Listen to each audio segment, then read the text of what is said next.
મોરબીના 55 વર્ષીય દર્દીનો બેક્ટેરિયલ મેનિન્જાઇટિસમાંથી બચાવ, આયુષ હોસ્પિટલમાં સફળ સારવાર.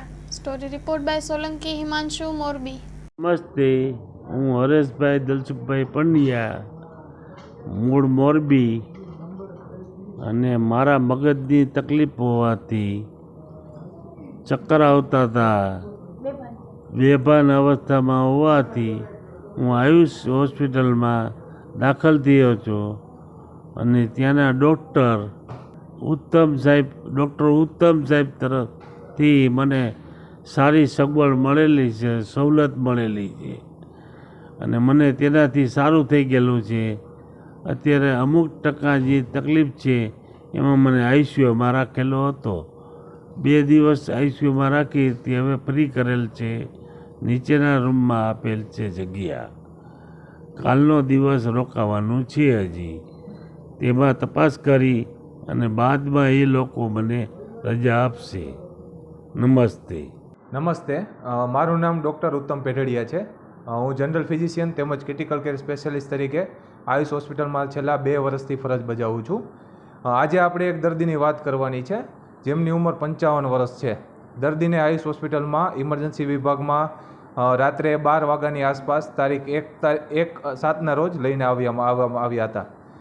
દર્દીની હાલત ઇમરજન્સી વિભાગમાં લઈને આવ્યા ત્યારે બેભાન અવસ્થામાં હતા. દર્દીની તપાસ મારા દ્વારા દર્દીની તપાસ કરાતા તેમજ દર્દીની હિસ્ટ્રી પૂછાતા જણાયું કે દર્દીને સેમ બેભાન અવસ્થા છે એ દિવસમાં 3 થી 4 વખત થયેલી છે. એટલે હિસ્ટ્રી જણાયું કે દર્દીને ખેંચની સંભાવના હોઈ શકે. એટલે આગળ આપણે દર્દીની તપાસ કરવા માટે એમઆરઆઈમાં મોકલવામાં આવ્યા. દર્દીને એમઆરઆઈમાંથી જણાયું કે દર્દીને 1 વર્ષ પહેલાં જમણી બાજુના મગજમાં પાણી ભરાય છે, જેને મેડિકલ ટર્મમાં હાઇડ્રોકેફેલસ કહેવાય, અને અમદાવાદ હોસ્પિટલમાં તેમનું જમણી બાજુના ભાગમાં શન્ટ કરેલો હતો. વીપી શન્ટ કરીને પ્રોસિજર કરેલી હતી. ખેંચની અસર હોય એ જાણી અને આપણે દર્દીને આઈસીયુમાં સારવાર માટે દાખલ કરેલા હતા. બીજા દિવસે દર્દીની ભાન અવસ્થામાં સુધારો ન થતાં એવું નક્કી કરેલું કે આપણે એમને કમરના ભાગનું પાણી, કે જેમને CSF કહેવાય, એમની આપણે જાંચ મોકલીએ. આઈસીયુમાં દર્દીને કમરના ભાગનું પાણી ખેંચી આપણે CSFની જાંચ મોકલી હતી. જાંચ જણાયું કે દર્દીને જે કમરના ભાગનું પાણી ખેંચેલું હતું તેમાં બેક્ટેરિયાનો ચેપ જણાય છે. રિપોર્ટ પ્રમાણે આપણે દર્દીની સારવાર ચાલુ કરી. ધીમે ધીમે દવાઓની અસર થતાં દર્દીની ભાન અવસ્થામાં સુધારો થયો.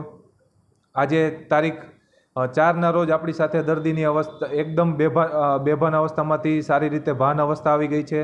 દર્દી સારી રીતે મોઢેથી ખાઈ શકે છે, હાલી ફરી શકે છે, અને આપણે હવે આયુષ હોસ્પિટલમાંથી એમને રજાનો પ્લાન કરવાનો છે. નમસ્તે.